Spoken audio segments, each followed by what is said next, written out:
حضرت سیدنا امام ابو مالک فرماتے ہیں میں غریب کا بیٹا تھا اور میری 6-7 بہنیں میں اکیلا بھائی تھا۔ آپ فرماتے ہیں میرے ابا جی فوت ہو گئے، میری امی پکڑ کے مجھے ایک دھوبی کی دکان پہ لے گئی، کہنے لگی اسے کپڑے دھونے کا طریقہ بتا دے، سلیقہ سمجھا دے، یہ بھی ایک چھوٹی سی لانڈری کی دکان کھول لے گا، میری بیٹیوں کا پیٹ پالے گا۔ دھوبی کہنے لگا ٹھیک ہے، میں 2-3 درہم بھی دوں گا مہینے کے، اور جب کام سیکھ جائے گا تو تنخواہ بڑھ جائے گی۔ امام ابو مالک رحمت اللہ نے فرماتے ہیں میں بہنوں کے لیے روزی کمانے نکلا، میں بیوہ ماں کے سر پہ بوجھ اتارنے کے لیے نکلا، میں غربت کے عالم میں نکلا۔ رستے میں امام اعظم کا مدرسہ تھا، فرماتے میں وہاں چمکتے چہرے دیکھتا، لیکن اپنی غربت کو دیکھ کے میں آگے بڑھ جاتا، پریشان ہوتا کہ میں کیسے علم حاصل کروں گا۔ آپ فرماتے امام صاحب مجھے اکثر دیکھتے، ایک دن امام اعظم باہر نکلے، مجھے کھڑے ہوئے دیکھا تو قریب بلایا، سینے سے لگایا، ماتھا چوما، کیا نام ہے؟ میں نے کہا ابو مالک میرا نام ہے۔ کہا تمہیں پڑھنے کا شوق ہے؟ کہا بڑا شوق ہے۔ کہنے لگے چل آ جا پڑھا کر، آ جا مدرسے میں پڑھا کر۔ کہتے میں سارا دن وہاں پڑھتا، گھر سے کام کرنے آتا، سارا دن امام اعظم کے پاس پڑھتا رہتا۔ مہینہ آیا تو میری اماں کہنے لگی تنخواہ لاؤ۔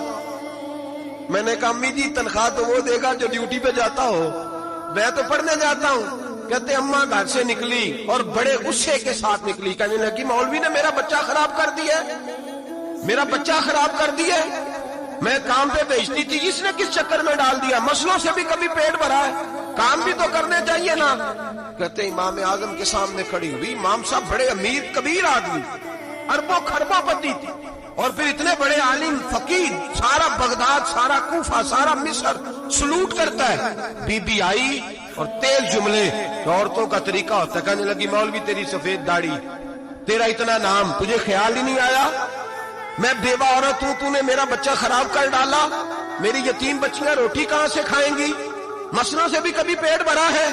کہتی اتنے سخت جملے کہے، پر قربان جاؤ امام اعظم سنتے رہے اور مسکراتے رہے۔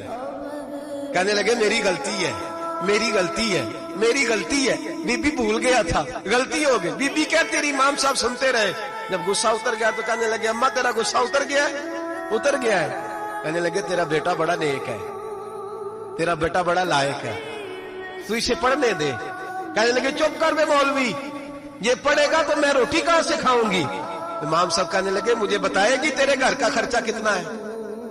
اس نے ایک لفظ تو ہے 3 دینار کا، ایک روایت ایسی بھی لکھی ہے بزرگوں نے، کہنے لگی 40 درہم ہے، اور اماں کہتی میں نے جان بوجھ کے زیادہ بتائے، حالانکہ میں کنات کا خرچہ کرتی تھی، لیکن جب کھلا ڈلا کرے تو وہ والا خرچہ بتایا۔ میں نے کہا 40 درہم خرچہ ہے، تو دے گا؟ تو کہتے امام اعظم کہنے لگے اماں تجھے لینے نہیں آنا پڑے گا، پہلی سے پہلے تیرے گھر میں پہنچ جایا کریں گے، یکم سے پہلے آئیں گے۔ او بھائیو کہاں استاد ملتے ہیں، کہاں استاد ملتے ہیں، کہاں وہ لوگ ملتے ہیں جو دعائیں مانگتے، التجائے کرتے، پیار کرتے۔ گزر گیا وہ دور، اب تو سوٹ لینے کا دور ہے، مٹھائیاں لینے کا دور ہے، ہاتھ ڈلوانے کا دور آیا ہے۔ اب